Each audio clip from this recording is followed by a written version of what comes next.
Dear friends, Jesuit schools have 10 identifiers globally. Our network of schools have identified 10 specific identifiers. These identifiers are very, very important in our times to recognize our schools. And today I am going to talk to you about the third identifier of Jesuit schools. That is, Jesuit schools are committed to the care of all creation. We believe that education only can create people who are committed to the care of all creation. And this can be done through partnership between schools across the globe that address the care of creation. So we are going to see how this third identifier is significant for a Jesuit school. For that matter, I believe any progressive school, any Catholic or Christian schools, and other schools also can follow these.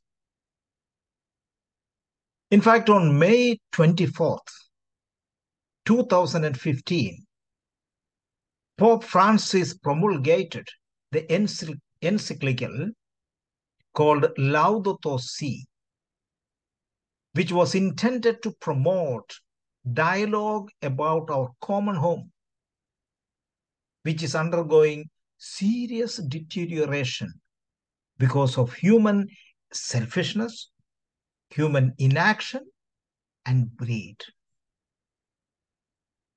For the Pope, the ecological crisis summons to profound interior conversion because all people are called to be protectors of God's handiwork.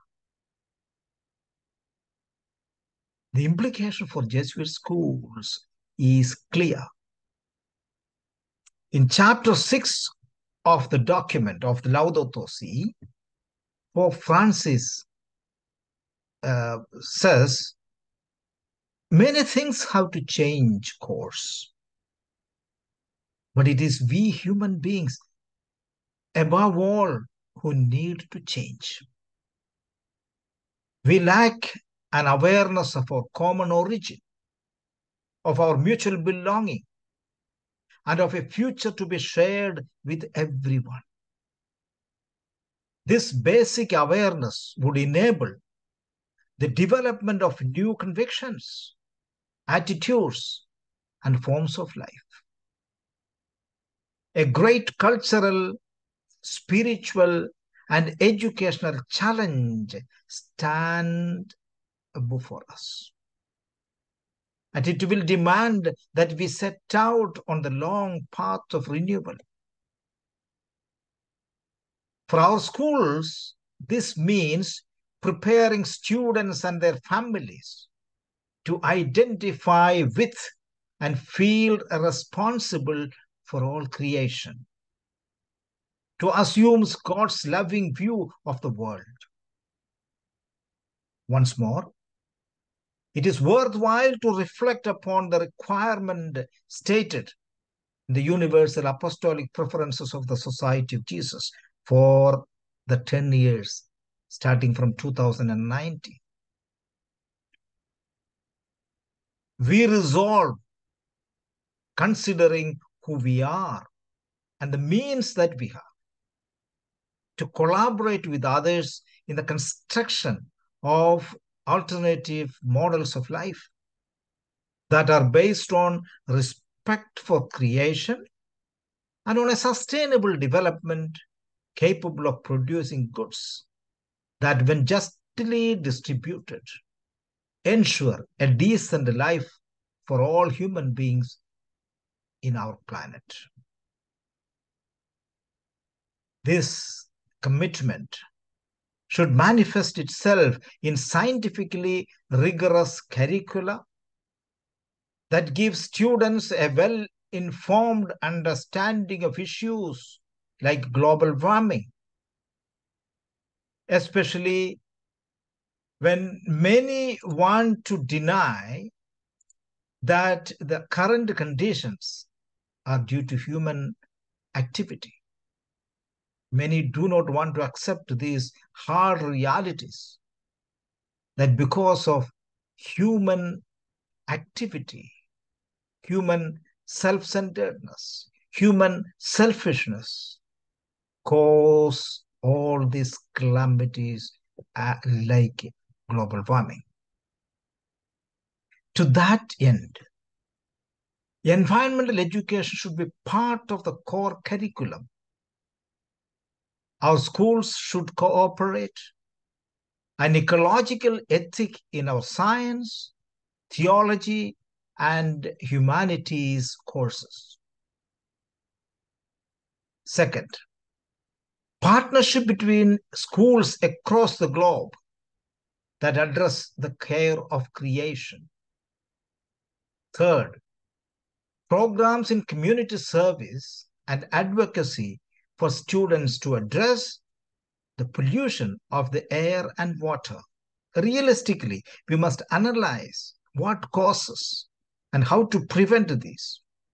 That's called environmental education. The loss of habitat that has passed other life forms to brink of extinction. We need to understand and we must reflect and discern.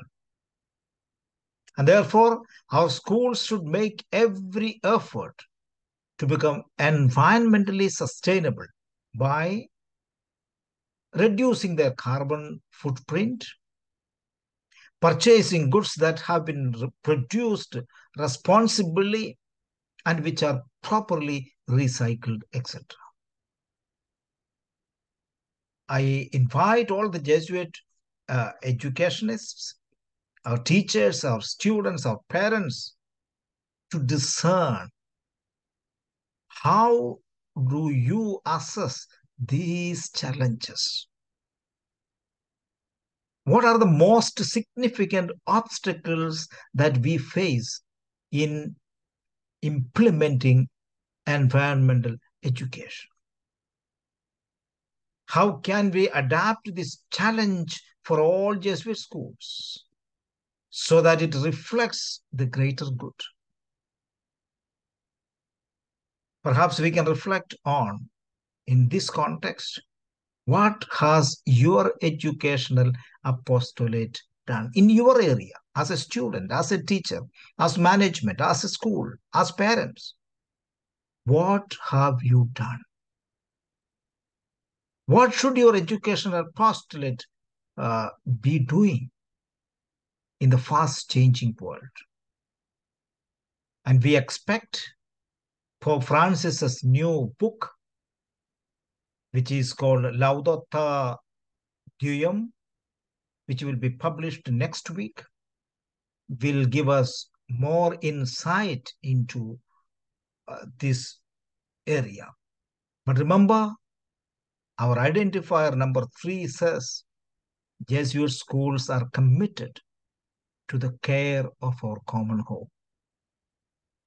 Let us pledge that we all together fulfill this commitment.